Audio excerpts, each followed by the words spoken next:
Ya. Oke, saya lanjut ya.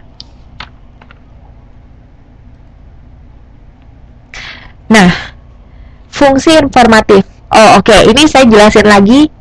Kalau tadi intisarinya, ini sekarang lebih dalamnya lagi. Memberikan informasi tentang bisnis, mencari informasi tentang siapa pesaing, bagaimana kondisi pangsa pasar. Maksudnya sih apa sih? Saya jelasin satu-satu ya. Informatif. Namanya juga informasi. Saya mungkin Pertamina memberikan informasi kepada pelanggannya bahwa sekarang itu ada yang namanya biogas. Ternyata nggak cuma premium, nggak cuma Pertamax aja, tapi ada juga yang namanya biogas. Oh, itu baru, iya. Atau mungkin Shell, pesaingnya Pertamina. Jadi zaman sekarang orang mau beli bensin itu nggak cuma ke Pertamina aja loh, ada Shell juga kalau teman-teman semua sekalian pernah lihat gitu ya. Nah, kebetulan saya dari Jakarta dan di Jakarta itu sudah ada Shell. Nah, Shell itu lambangnya seperti kayak kerang. Nah, jadi ada juga iklannya di Indonesia. Dan tugasnya apa sih si Shell ini bikin iklan gitu ya? Atau bikin pamflet-pamflet di jalan bahwa ternyata mau ngasih tahu masyarakat sekarang tuh kalian nggak cuma bisa ke Pertamina loh, mau beli bensin datanglah ke Shell. Shell itu baru. Nah, gitu. Jadi dia memberikan informasi. Kemudian mencari informasi tentang siapa pesaing. Yaitu tadi, si Pertamina nih, dia tahu kalau ternyata ada yang baru si Shell ini tadi. Jadi karena adanya informasi, misalnya dia lihat pamfletnya, dia lihat brosurnya, atau mungkin bahkan dia lihat sendiri gitu tempat Shell-nya itu di mana, dia tahu bahwa ada pesaing baru nih. Nah, apa ya strategi yang saya harus siapkan, kata Pertamina gitu. Jadi intinya informatif itu adalah untuk menginformasikan. Bagaimana kondisi pangsa pasar?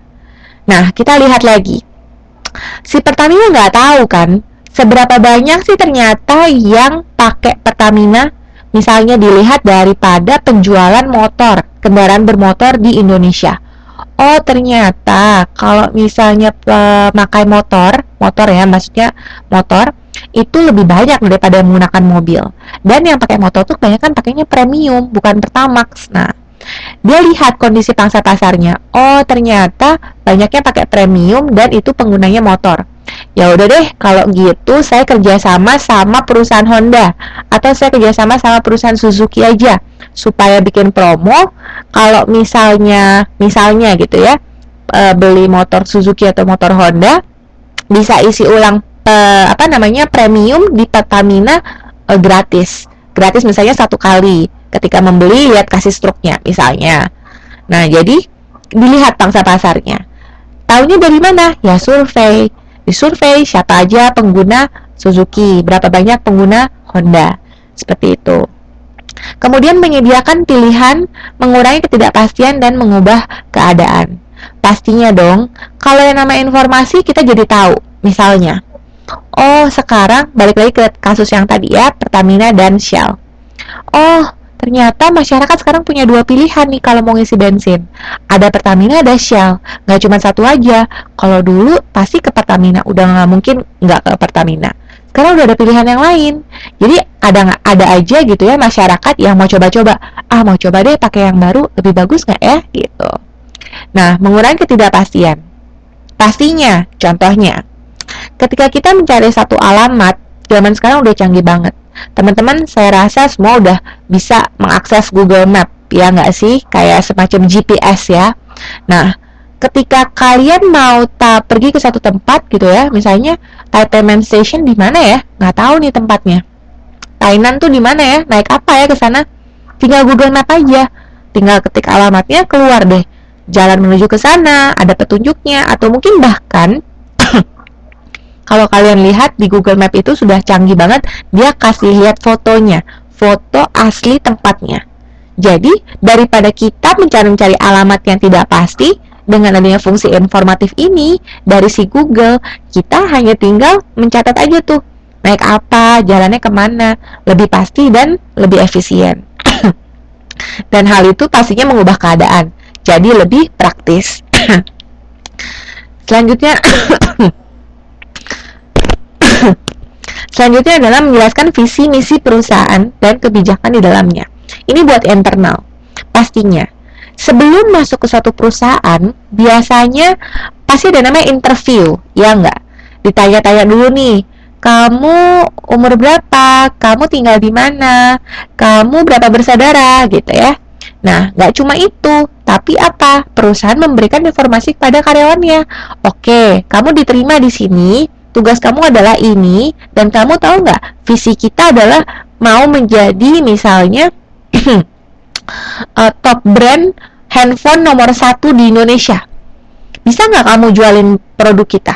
Nah, tahu dong tujuannya. Wah, kita mau jadi nomor 1 di pangsa pasar nih, kata si perusahaan. Bisa kita bilang Samsung deh. Nah, si karyawan tahu kalau oh itu loh tujuan perusahaan. Jadi saya pun harus berusaha menjual dengan baik. Ya dong. Kebijakan di dalamnya. Bicara soal tadi jam kerja, itu adalah salah satu kebijakan. Oke, kamu diterima kerja di sini, kamu mulai kerja besok jam 8 sampai jam 5 sore. Itu adalah salah satu kebijakan dari perusahaan. Cara gimana? Ya diinformasikan kepada karyawannya, gitu. Menunjukkan keberhasilan suatu perusahaan dari segi eksternal. Kalau tadi internal, sekarang eksternal. Gimana sih kita tahu kalau misalnya misalnya kita ngomong Kalbe Pharma. Mungkin kalau teman-teman yang tahu perusahaan Kalbe itu adalah salah satu perusahaan besar di Indonesia yang memproduksi obat. Gimana sih kok bisa Kalbe itu sukses, misalnya gitu ya? Ya itu tadi, kita tahu Kalbe sukses karena Kalbe punya fungsi informatif yang menginformasikan kepada kita. Contohnya dia berhasil memenangkan perusahaan obat nomor 1 top brand Indonesia. Kita dengernya aja pasti percaya dong. Oh iya deh, kalau gitu saya beli aja obatnya Kalbe deh. Soalnya brandnya bagus, obatnya pasti bagus, manjur lagi. Obatnya nggak terlalu mahal, generik ya misalnya. Terus terpercaya.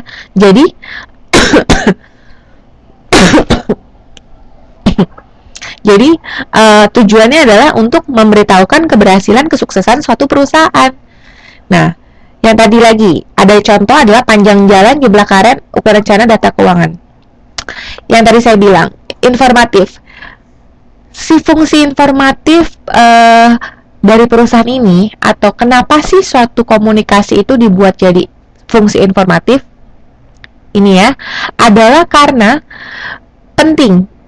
Kalian nggak akan tahu nih dari Jawa, misalnya dari Jakarta ke Bali seberapa jauh kalau nggak tahu jalannya berapa kilometer. Misalnya kita punya kendaraan mobil dengan kecepatan misalnya 100 km per jam. Kalau kalian tahu jarak dari Jakarta ke Bali itu bisa 1000 km. Halo, bisa dengar suara saya? Halo? Mas Rian bisa dengar suara saya?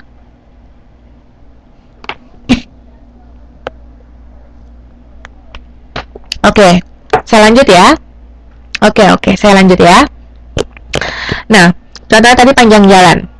Jadi dia fungsi informatif dibuat adalah untuk sesuatu yang sifatnya berguna. Kenapa? Ketika saya punya kendaraan bermotor ya, misalnya mobil dengan 100 km per jam, saya tahu nih panjang jalan dari Jakarta ke Bali itu misalnya 1000 km. Bisa nggak saya ngitung? Oh, berarti saya harus berangkat subuh nih supaya saya nyampe ke sana misalnya siang.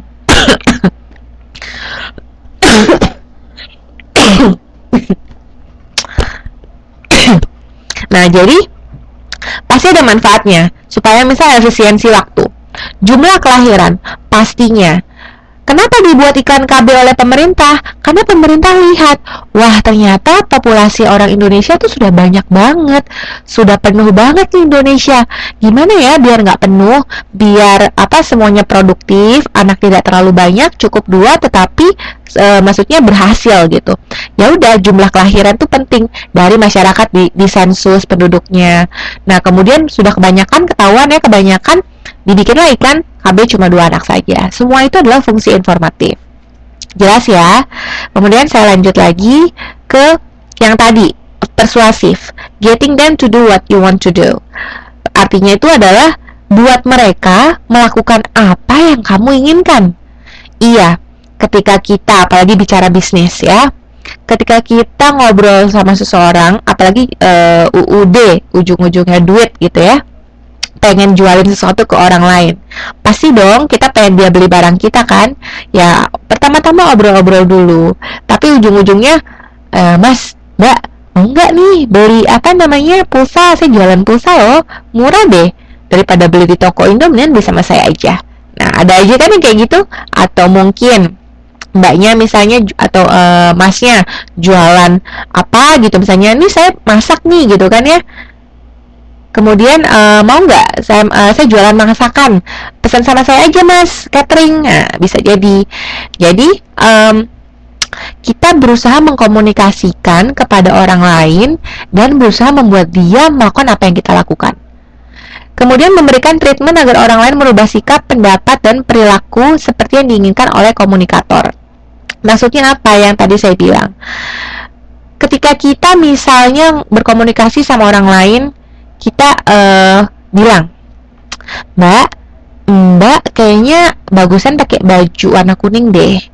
Nah, itu tujuannya untuk merubah dia misalnya bahwa menyadarkan dia bahwa kalau pakai baju kuning itu lebih bagus. Kenapa? Karena misalnya ada orang lain kan yang melihat, misalnya gitu.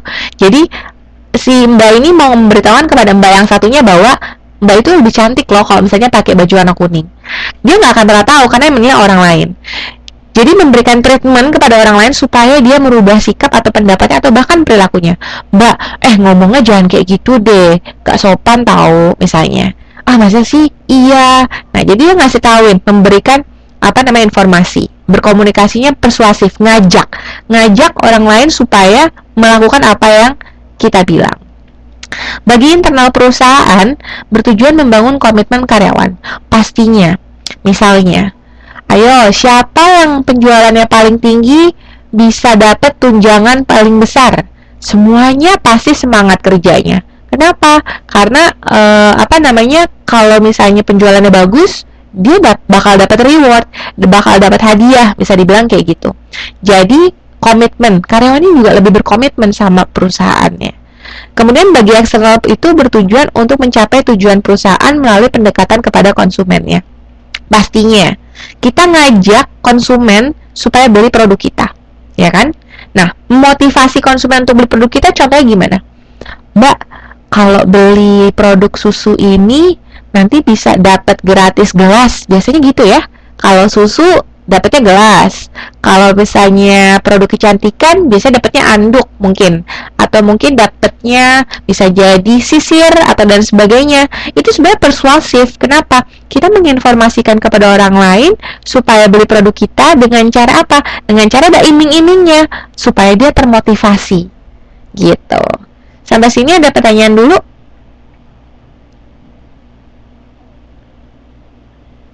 Nggak ada ya? Jelas ya, jadi dua fungsinya ya. Oke, saya lanjut ya. Fungsi kontrol, tadi sudah jelasin. Mengkomunikasikan apa yang harus dikerjakan dan tidak, dan memastikan standar kerja tersebut telah dilaksanakan secara optimal. Iya, pastinya. Kontrol itu lebih ke apa yang udah kita lakuin, itu udah benar atau belum sih? Intinya tuh seperti itu. Maaf, sebelumnya saya mau tanya, saya ngomongnya kecepatan atau enggak? Teman-teman masih dengar? Ada yang bisa tulis mungkin, kasih saya respon? Oke, nggak kecepatan ya. Ada yang mau ditanya dulu nggak?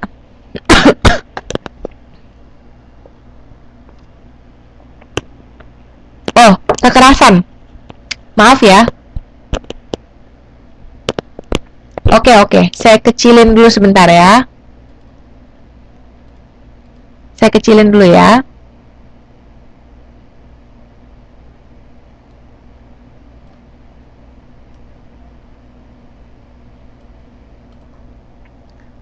Oke, suaranya sekarang udah jauh lebih baik.